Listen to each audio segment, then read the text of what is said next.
Memilih burung dari alam liar untuk dipelihara. Etika, resiko, dan cara bijak untuk memilih. Burung kicauan telah lama menjadi bagian dari budaya di banyak daerah di Indonesia. Suara merdu, keindahan bulu, serta tingkah lakunya yang unik menjadikan burung sebagai hewan peliharaan yang sangat diminati. Namun, sebagian penghobi burung masih lebih memilih burung hasil tangkapan liar ketimbang burung hasil penangkaran. Hal ini menimbulkan banyak perdebatan baik dari sisi etika, legalitas, maupun dampaknya terhadap ekosistem. Kali ini akan mengulas secara menyeluruh bagaimana memilih burung dari alam liar, resiko dan konsekuensinya, hingga bagaimana seharusnya bersikap bijak dalam praktek ini. Mengenali jenis burung yang banyak dicari dari alam liar. Burung-burung yang paling sering ditangkap dari alam liar umumnya adalah jenis yang punya potensi suara kicauan merdu, warna yang menarik, atau nilai jual tinggi. Beberapa contoh ada murai batu, ada kacer, ada cucak hijau, anis merah, dan cendet. Burung-burung ini biasanya ditemukan di hutan semak atau daerah perbukitan. Banyak dari mereka sudah masuk dalam kategori terancam punah bila terus dieksploitasi tanpa kontrol. Alasan memilih burung tangkapan liar yaitu beberapa penghobi lebih memilih burung tangkapan liar karena alasan mental petarung yang kuat. Banyak yang percaya burung dari alam liar lebih cepat naik birahi dan punya daya tempur yang tinggi, suara dasar alami, dan harga yang lebih murah. Namun di balik keunggulan itu ada resiko besar dan dampak serius yang diketahui. Resiko memelihara burung dari tangkapan alam liar yaitu ada yang stres dan tingkat kematian yang tinggi. Burung liar yang ditangkap biasanya mengalami stres berat akibat perubahan lingkungan mendadak. Banyak yang mati dalam beberapa hari pertama karena tidak bisa beradaptasi, sulit dijinakkan dan dilatih. Proses menjinakkan burung tangkapan liar membutuhkan kesabaran ekstra. Mereka tidak terbiasa dengan kandang manusia atau pakan buatan. Penyakit dan parasit. Banyak burung liar yang membawa parasit seperti kutu, cacing, atau virus dapat menular ke burung lain dalam kandang dan melanggar hukum. Beberapa jenis burung dilindungi oleh undang-undang. Menjual atau memeliharanya tanpa izin bisa dikenakan sanksi.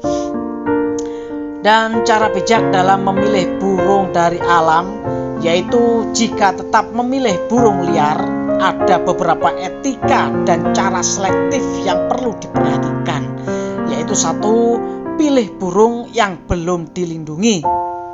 Sebelum membeli burung atau menangkap burung, pastikan burung tersebut tidak masuk daftar satwa lindung atau satwa yang dilindungi. Lihat daftar resmi dari KLHK atau BKSDA.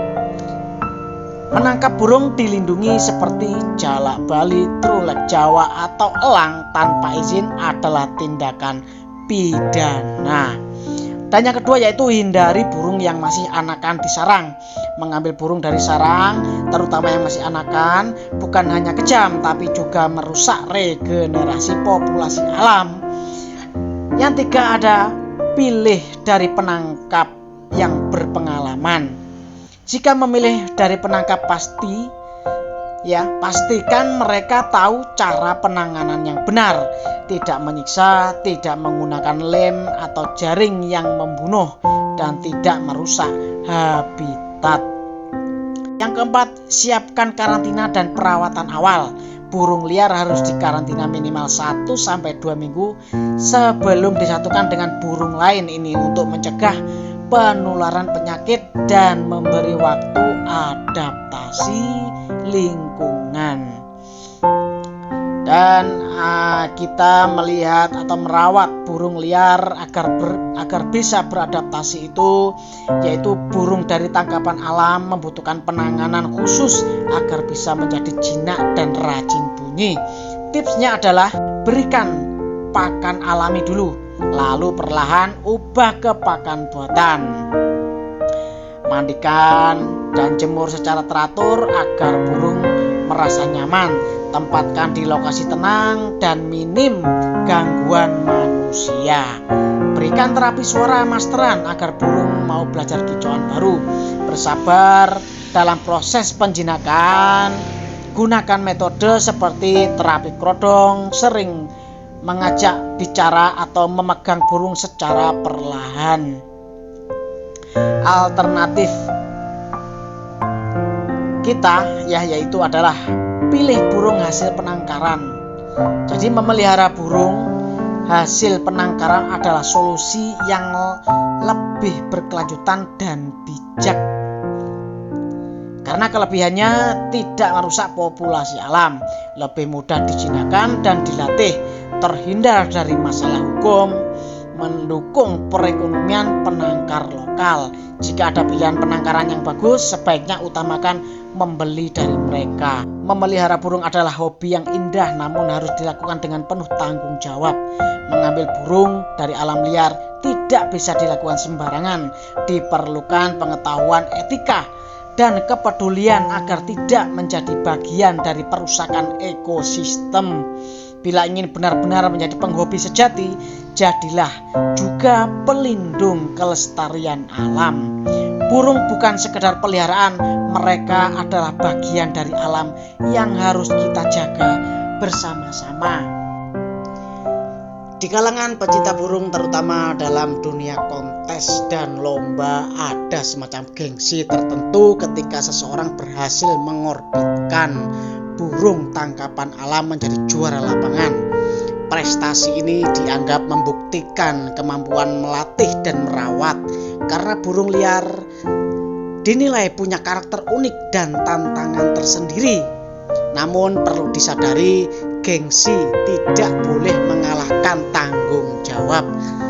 Menang kontes dengan burung hasil perusakan alam tidak layak dibanggakan, apalagi jika proses perolehannya mengakibatkan kepunahan, rusaknya rantai ekosistem atau perburuan liar yang tak terkendali. Kita harus mulai bertanya pada diri sendiri, apakah kesenangan dan kebanggaan saya ini dibangun di atas penderitaan makhluk lain?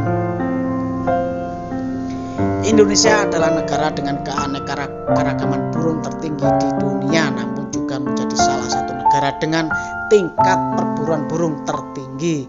Diperkirakan lebih dari 10 juta burung liar ditangkap setiap tahun di Pulau Jawa dan Sumatera. Banyak jenis burung kini hanya bisa ditemukan di pasar, bukan lagi di alam liar. Beberapa spesies seperti jalak suren liar, ciblak gunung, dan anis merah sudah sangat sulit ditemukan di habitat aslinya. Jika ini terus terjadi, generasi mendatang mungkin hanya bisa melihat burung-burung ini dalam sangkar, bukan lagi di hutan, ladang, atau di tanam. Sebagai penghobi burung, kita memiliki peran besar sebagai agen pelestari, bukan hanya penikmat kicau dan lomba, tapi ikut menjadi bagian dari gerakan cinta satwa dan alam. Dukungan penangkaran lokal sangat dibutuhkan, dan juga edukasi sesama penghobi, dan ikut kampanye pelestarian baik online maupun di dunia nyata. Rawat burung dengan kasih sayang, bukan semata untuk ambisi juara. Jika hobi ini ingin terus bertahan, maka harus tumbuh seiring dengan kesadaran dan perbaiki sikap. Jangan sampai hobi memelihara burung malah menjadi sumber kepunahan massal. Kita harus menjadi hobi ini lebih beradab, bermoral, dan berkelanjutan, asalkan ada kemauan untuk berubah. Jadikan peliharaanmu sebagai duta suara alam, bukan korban kerakusan manusia.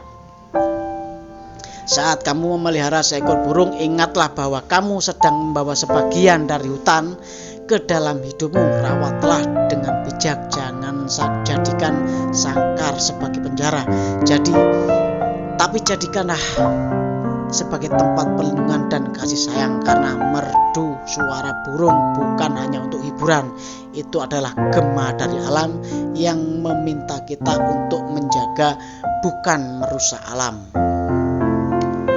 Dan saat kita memilih antara burung hasil tangkapan atau penangkaran, kamu sedang memilih antara masa depan yang lestari atau alam yang sunyi dan kehilangan.